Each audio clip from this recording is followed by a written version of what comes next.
bom dia. This is the only word I'm able to say in Portuguese, so unfortunately. So I think that Michel Eddy, on behalf of CIRAD and myself on behalf of INRA, are very happy to be here together. We prepared this talk together. I'm the one who has been selected to deliver the talk, but we jointly prepared it. We are particularly happy because this is an opportunity for us to learn about what is happening here in Brazil, which is really an important agricultural country, definitely. This is also an opportunity for us to learn what is going on here at Embrapa. We are interested in hearing and discovering what Agripensa is, so that's, we feel this is an interesting forum or system that you have established. And we are also happy to have an opportunity to share a few ideas, a few insights about our experience and vision. A lot of things have already been said, and somehow in my talk I will not, that's chance, and I will not come back to a lot of things that have been mentioned, and I will try to focus on a few things. First, I will try to tell you a few things about what INRA and CIRAD are, and why we chose to express ourselves together. And then I will come to the issue of how we see the big challenges. I will say a few words about some scientific challenges. A lot have already been mentioned, but I will make a selected sample of a few challenges which I feel are interesting. I will then deal with the issue of impacts, and finally come back to what we can have in mind when we speak in terms of, when we use the terms of agricultural performances. So with that in mind, let's start. So CIRAD and INRA, who are we? We are two sister organizations, two national public research institutes. We have approximately the same wide scientific scope. Probably INRA is doing a bit more on food and nutrition than CIRAD is doing, but we have a scope which is food, agriculture, and environment. And we try to have our research balanced on these three pillars: food, agriculture, and environment. We also, of course, consider the interactions among the three pillars and the increasing connections, it's already been mentioned this morning, with other related fields: health, animal and human health. Human health as influenced by human nutrition, but also energy, chemistry, rural and urban development. And we have different mandates. INRA is mainly has a mandate on France, a national mandate, focusing on temperate agriculture, food and environment, whereas CIRAD has a mandate which is more dedicated, which is explicitly dedicated to international cooperation with tropical countries. That's why we do not fall under the same ministries. We share the Ministry of Research, but they have the Ministry of Foreign Affairs and Development, and we have the Ministry of Agriculture as above us. We are also two founding members of a consortium that we built 3 or 4 years ago, which is named Agricultura. The idea behind the consortium, or underlying the consortium, is that there will be definitely a need to link tropical research with temperate research, as well as to link research with higher education. So this consortium is a mixture of research bodies as well as with agricultural and veterinary colleges, so that we have an opportunity to ensure the transfer of knowledge from the research bodies towards the students, and this is something which is important in terms of innovation. And Agricultura has a few programs that have been useful for developing collaboration here in Brazil. I will not go into the details, but this is something we're developing. We have complementary worldwide collaborations, partnerships, and strategies. When it comes to CIRAD with their mandate in tropical countries, you see here the areas where, in the countries with which CIRAD is collaborating. Brazil, of course, Latin America more generally speaking, Africa, a strong focus on Africa, and then Asia. And I will come back to the kind of tools and instruments CIRAD is using. Of course, INRA has a different mandate, and when we look to our publications, well, most of our joint publications are with the United States first, then in Europe, in different European countries, but also with Brazil. So we clearly see that we have two complementary domains of action.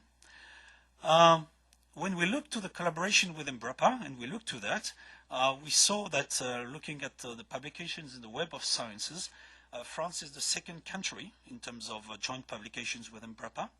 And CIRAD is the first among the French organizations, then coming INRA, and then another organization which is IRD. And but we clearly see that there are a lot of collaboration going on with American bodies, and especially American universities, as well as the Agricultural Research Service. Then a few words about our strategies. Well, we have a 10-year strategy at INRA. I will not go into the details about the way we elaborated the strategy, but from what I hear about Agripensa, when we designed this strategy, we spent quite a lot of time in interacting with stakeholders and other bodies, so that we could have a strategy that was not only built by the scientists, but was also shared with the stakeholders and the partners. Under this strategy, there are a few things which are new, and I would just like to insist on this one. 5 or 10 years ago, we would not have put food security and global changes as a major item in our strategy. This was a decision that was made in 2010, and this was a change in our policy. Then we have 4 global topics that we feel are important, and you will see that topics are more related to agriculture, some others are more related to climate change, one to food. This one would be termed now bioeconomy, probably. And we have also 2 interdisciplinary priorities, one in the field of agroecology and the other one in the field of high-throughput biology being mixed with computer sciences and numeric sciences. This strategy is implemented through 13 research divisions and 17 research centers. We are deeply rooted in France, as Embrapa is deeply rooted in Brazil. And one of the difficulties we faced with this system is that somehow our research was going on in silos, separated from each other. And so we felt a few years ago that it was necessary to establish what we call meta-programs, which are sorts of integrated programs or interdisciplinary or even transdisciplinary programs on different topics. For example, we are discussing with Embrapa about the possibility to have collaboration under one of these programs and your programs on the issue of adaptation of agriculture and forestry to climate change. And the idea is that an organization such as INRA cannot simply do a physiology, genetics, animal and plant without having the ability to bring all these sciences, disciplines together when it comes to climate change adaptation. So these are the 8 meta-programs that have already been started or that are going to be started. There is one meta-program that will be carried out with CIRAD, and this is one about the transitions towards global food security. CIRAD has also a 10-year strategy, which is different from that of INRA, to be a worldwide reference on its priority lines of research, which are mentioned here, to build strategic research partnership. And for an organization that has a cooperation mandate, it is very important to build partnership and to establish and to maintain and keep this partnership over a long time, to develop rural innovation systems, and to adapt and change its structure so that they can meet their ambitions. While they have priority of lines, some of them are in close relation to the one we have at INRA. For example, bioenergy for energy has an echo in the INRA strategy. The ecological intensification of agriculture has an echo when we speak of agroecology. So animal health and emerging diseases is something which is very important for CIRAD. So I will not comment all the lines, but so we have these 2 strategies and we exchange about our strategies, but they are complementary and different, but articulated. The way CIRAD is implementing its strategy is not through the kind of meta-programs that we have developed at INRA. Since CIRAD has the capability to have people appointed in the foreign countries, they have developed what they call platforms in partnership, which are at the heart of their scientific strategy. In these platforms, they try to assemble a range of partners which have the will to work together. These partners can be research organizations, they can be academic organizations, they can be also organizations more involved in development side. And the idea is that these organizations have common vision and objectives. and then they are able to establish a joint portfolio of major projects that they can carry out on the long run. There are three of these platforms that are operating here in Brazil, I've been told. One about advanced biology, one about Amazonian development and ecosystems, and one about public policies. So you see that we have articulated but different strategies and articulated but different ways of implementing these strategies. Last point before I come to the rest of my talk is about a statement that we would like to make here, which is for us a strong statement. Historically speaking, we had these two organizations which were quite separate from each other. You've seen that we have established a common consortium. You clearly see, since I'm making the talk on behalf of both of us, that we have a lot of collaborations.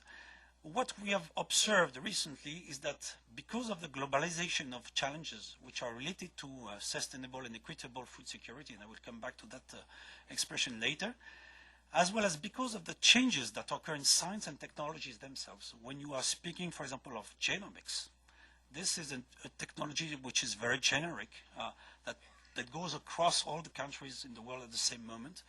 So because of these two moves, there is a sort of convergence that has occurred, or that is occurring now, between what was called international agricultural research, and for example, INRA used to collaborate with BBSRC in UK, used to collaborate with the Agricultural Research Service in the USA, with the CSIRO in Australia, and there is a convergence of that kind of research with the agricultural research for development, and we clearly see that there is something happening there.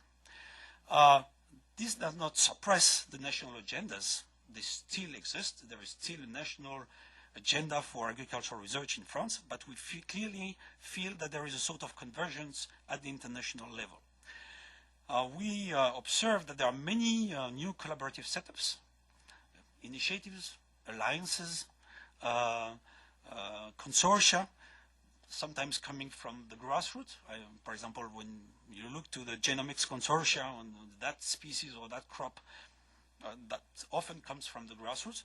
Or sometimes that comes from the G20. If you think to the wheat initiative, this was an initiative that came from the political level. So there are many collaborative setups, and we feel that, well, this is important to be coordinated between CIRAD and INRA in this context. This is important to coordinate with other countries and other organizations in this context. We also feel, and probably this is a message especially conveyed by CIRAD, there is a specific challenge of reducing also or coping with the asymmetry among partners in countries. CIRAD is working with different partners in the world over, in tropical areas, with agricultural research systems. Some of them are very developed, and some others are less developed, and there is clearly a tension here between those which have more developed systems in terms of research and those which have less developed systems. So with that in background, a few words now about maybe what you asked me to talk about. But I think it was important to give you an idea of our background. One major challenge that we considered, it's well, the most important probably, is to ensure sustainable and equitable food security as FAO defined it. The idea is that we have to produce food, of course. Quantity is important. The quality, the price, the fact that it is safe, the fact that it is nutritionally adequate. Also the fact that there is a sort of diversity of food in the world, and so we should respect also the culture. And we should do that while protecting biodiversity and ecosystems. Probably you heard that I spent a few years in India in the short presentation, and I have an idea about the way agriculture has changed the Indian ecosystems. In France, we have a lot of pressure because we have high yields about reducing the use of pesticides or the use of antibiotics. So clearly this issue of protecting biodiversity and ecosystems is something very important, and creating jobs, generating income, and so on.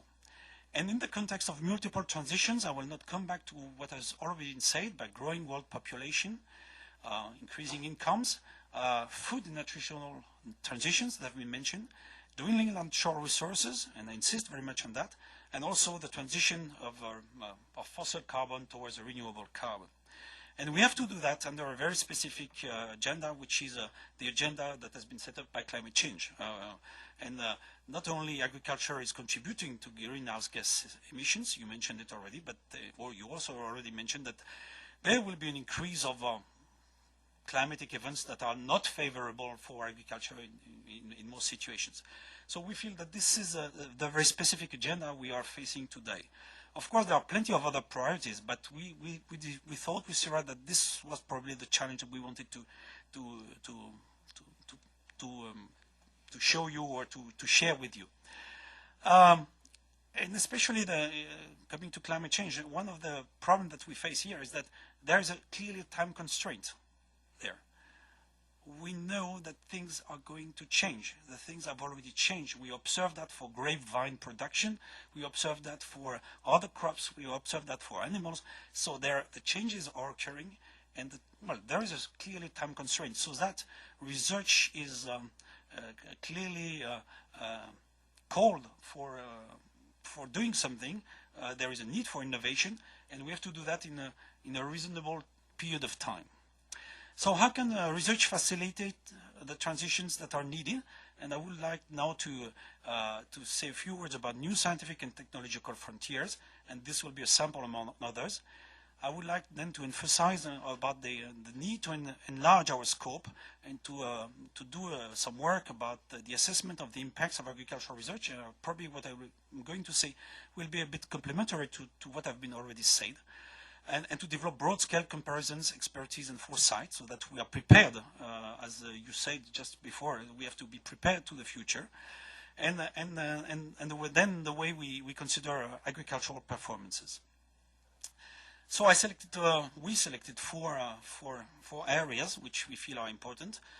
We could have spoken of precision agriculture, we could have spoken of nanotechnology, we could have spoken of others, but we were selected four. Well, the first is that this classical question of linking genotypes to phenotypes, but we feel that under variable climatic and changing conditions, clearly there is something to be done here, which is at the crossroads of mechanistic approaches, physiological approaches, animal or plant, technological developments, modeling approaches. There is definitely something that is to be done here in the context of changing practices and changing environments. And we feel that there is a need to articulate all these things and with application, for example, in the field of genomic selection, as well as in other fields like GMs in other countries, but you may know that GMs are not that favored in Europe, and especially in France. There are other similar applications or areas that emerge. We have been investing quite a lot, especially at and around metagenomics. The metagenomics on the human gut in the field of food sciences and nutrition. The metagenomics also of industrial ecosystems, the metagenomics of phytospheres and pathosystems, but also the metagenomics of the soils. And we clearly see that there are companies that are interested in using these new approaches for having a diagnosis of the diversity in the soils and relating the practices, agricultural practices, to the biodiversity in the soils and the quality of the soils. So we feel that there is definitely an area here of innovation and neuroscience. Then there is another area we feel which is important, is the area of agroecology and ecological intensification. This is quite high on the agenda both of CIRAD and INRA, not using exactly the same terminology, but most time having the same kind of ideas in mind. One point I wanted to convey here is the following. When we speak of agroecology or ecological intensification, there will be a need to do research and science from the basic ecological processes up to the systems and landscapes approach and levels. And if we don't do that, probably we will not be able to be to avoid pests and diseases. The diversity of landscapes is, for example, a key, and this is what is illustrated here, if we want to have a sustainable management of crop health. And we feel that there are a lot of things that have to be done in this area. Third topic is food security in the context of nutritional transition. So we are establishing together what we call a meta program, which will be called Glow Foods, and we are going to launch it at the end of this year and the beginning of next year. And we feel that there is a need, when we speak of food security, to look at consumers and eaters' needs and behavior. There is a need also to look at the food supply and demand, including other goods and services like the bioenergy uses. There is a need also to look, and we focus very much on alternative land uses for agricultural land. There is also a need to reduce the yield gap and to increase the yield. There is also a need to reduce the losses and waste along the food chains and to consider the food chains globally speaking. And also there is a need to develop research on public policies towards food security. And fourth, I would mention, which is more INRA than CIRA, is all the research on renewable carbon for supporting bioeconomy. We invest quite a lot on white and industrial biotechnologies. We start investing on synthetic biology because we feel that there is something new to be done in the use of biomass. So this is only a sample of areas that are important. Saying that, I'm not saying that these are the only priorities of INRA and CIRA. It's just a sample. Then how can we facilitate the transitions that are needed besides somehow doing our normal job, which is doing and exploring new scientific and technological frontiers? We feel that there is a need to enlarge our scope, and I will spend a few minutes about the assessment of impacts of agricultural research. This is an issue that has been already mentioned by our colleague from IFPRI, but I will come back to this from maybe with a bit different perspective, and then I will insist also on the need for foresight, expertise, and broad-scale comparisons. When INRA was assessed 3 years ago by an international panel, it might happen that we will be again assessed in 2 years, and it might happen that there is a Brazilian colleague in the panel that will assess INRA. They said you are good in expressing what are your outputs, you are not that good in expressing what your impacts. And so we thought that it was important to look beyond the inputs, but to look to the outcomes and impacts. And so we started to have a specific project on the diversity of impacts of public research for agriculture. The project started at INRA, but now this has become more or less a joint CIRA and INRA project. What we have observed, but this was already mentioned, that the impacts of agricultural research is not only in products or in technologies. Our impacts can be in resources that we keep. Our impacts in biobanks. Our impacts can be in expertise. Our impacts can be in innovations that are not embedded in technical products. I will not go into the detail of this figure, but what we did is that we took samples of success stories, or large success stories and smaller success stories. And here this is the example of work that was done in the late 80s and early 90s about cytoplasmic male sterility in rapeseed. And that has been, that generated first this generated a lot of good scientific papers. Then this generated patents. Thanks to these patents, INRA got, during the past period, about 10 million euros per year as royalties. So this is clearly an economic success. But we try to understand all the chains and all the stakeholders that have been involved in generating the final impacts.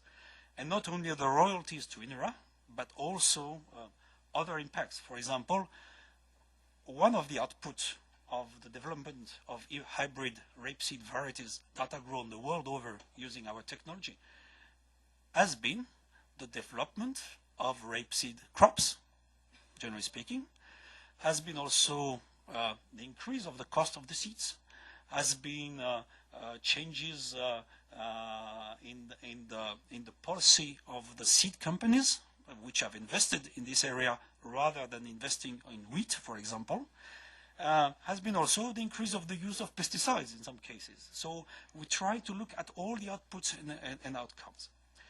And we then mapped in this case of rapeseed hybrids, we try to map the impacts and outcomes on this kind of radar where you have different dimensions: economic dimension, environmental, political, territorial, social, sanitary, and we try to grade the impact. And of course, here we had a very major economic impact in this case.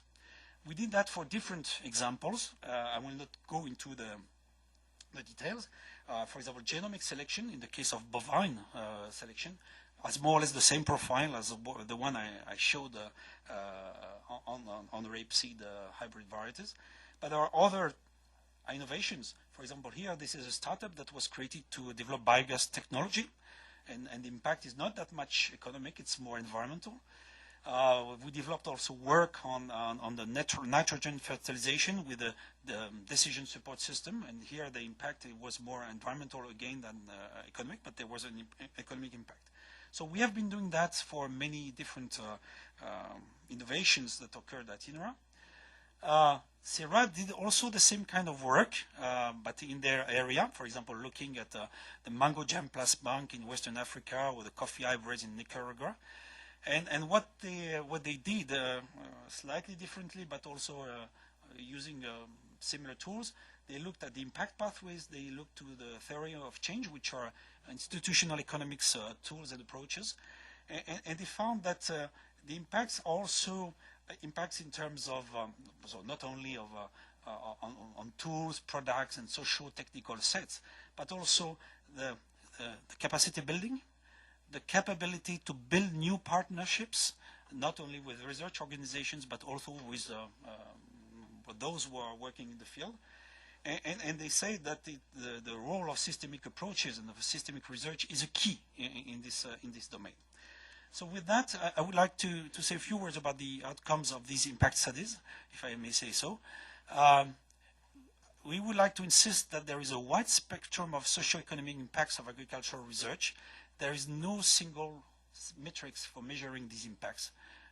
Dollars, euros, reals are important, but they are not the only thing that counts. Still, there is a need for a global measure of economic impact, just, for example, for comparing with other sectors. In France, agricultural research has to compete, for example, with medical research. And we have to be able to show at one point of time that we are as successful or as impactant as medical research. So for that reason, sometimes we need to have some common measures like euros or dollars. Other things which are important is that the way to socioeconomic impact is not straightforward. Time to impact is long. For example, the maximum of impact we had on the hybrid varieties for rapeseed was somehow 20 years later. And so when we come back to this issue of climate change, well, the time constraint here appears again. There are most often the very complex productive configurations. Many partners are involved. There is no impact that can be only attributed to INRA or to agricultural research. The colleges, veterinary colleges, agricultural colleges, our partners which are doing more applied research are involved. The Chambre d'Agriculture, I don't find the word in English, but those who are very near to the peasants and the farmers are involved in these processes of innovation. And most impact pathways are not linear. They are often a bit fuzzy. We are interested in sharing impact analysis with international partners. Last year we organized an international workshop. There were colleagues from Australia, America, Canada, and UK, and Europe, and Netherlands. And we feel that there are also a potential feedback of impact analysis on research priority setting. I insist here on that. Focusing on impact, sometimes we forget that we have to produce also science, so the academic impacts should not be forgotten. This is not the topic of my talk today, but I feel that this, well, I have to say that. We also pay an increasing attention to collective scientific expertise, forward-looking and advanced studies. I will not go into the details here, but I think Mauricio said that this morning when he opened the session that we are in a more fuzzy world with a lot of different constraints. There is another way to say that. I think John Beddington spoke of a perfect storm at a point of time with many constraints arriving, or many waves arriving from different directions. And so there is clearly a need to synthesize, transfer, update knowledge so that we can provide evidence-based data and information for the public policies. There is also a need to change our way of thinking, of understanding the present and considering potential and alternative future, so that we have to imagine contrasted scenario. We have to identify where research is needed and to design appropriate research programs. And this is what we have tried to do, both here at INRA, in these two prospective or foresight studies that we did. One was about the future of world food systems that we did together and that we used somehow to design new projects and new programs. We did also this is somehow the upper part of the food systems, and this was somehow the lower part of the food systems. This is a consumer's point of view, and this is a producer's point of view somehow, if I put it very briefly. And so we have these perspectives going on, especially here we have now we are continuing this perspective and foresight, looking very much on the issue of land use and land use changes, because we feel that this is a critical point, for example, in Europe, but also in Africa, definitely. This is the way we have looked to our impacts very often in the past. Clearly, this is important. The fact that we are able to say how many euros or reals or dollars are generated by our activities, this is important. But we feel that in the context that I've mentioned of a lot of tensions, of food security in a fuzzy world, there is a need to have probably a broader view and consider agricultural performances as a more complex concept. We need common references and comparative approaches across sectors. I mentioned our competitors from other research sectors. We are research organizations. We compete somehow with the people in the energy field or in the numerical sciences field or in the biomedical sciences.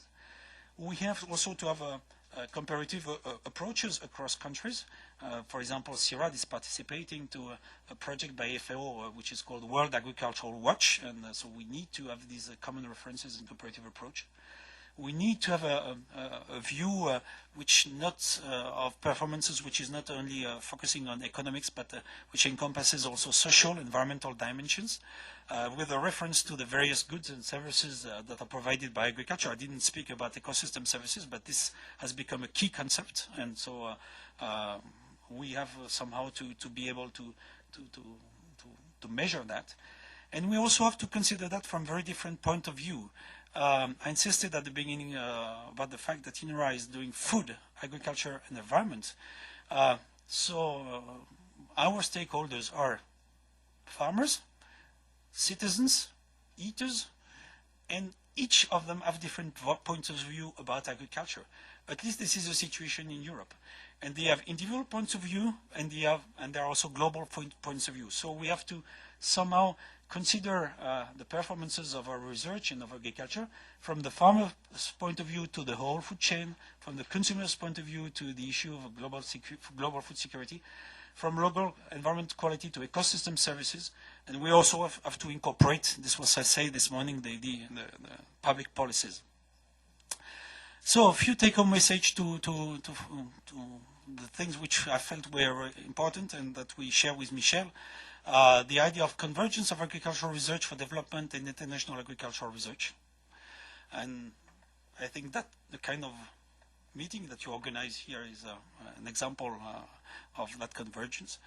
The diversity of past research impacts and the subsequent diversity of performances to be considered in the future. We cannot restrict to economic performances. We have to have a broader view. We have to do that under a strong time constraint, and I mentioned it in a perfect storm situation, if I quote John Beddington. There are plenty of research opportunities that have been mentioned by Ladislao just before, or that I mentioned only a few. We would like to think more in terms of transition rather than only in terms of technical and economic efficiency. I think we have to consider that agriculture has to adapt. Considering dynamics, the risks, the resilience, yesterday evening we discussed with Mauricio about prevention. If we consider that there are risks of new animal diseases, risks of new plant diseases, well, we have to think in terms of prevention. There is a need for shared initiatives, clearly. We have seen a lot of shared initiatives in recent years, but there is a need for long-term partnerships and also of instruments to reduce asymmetry among the different countries. And we also felt that there is a need for strategic thinking, and that's part of the reason why we were so much interested in coming here. So with that, I would like to thank you for listening. I think CIRAD and INRA have already been doing a lot of things with Embrapa. At first, it was mainly or only CIRAD. INRA has come later into the fold. And we are ready to continue to do things together, not only together, but also with others. And we feel that this is important to do that not only between France and Brazil, but to do that in a more global context. Thank you very much.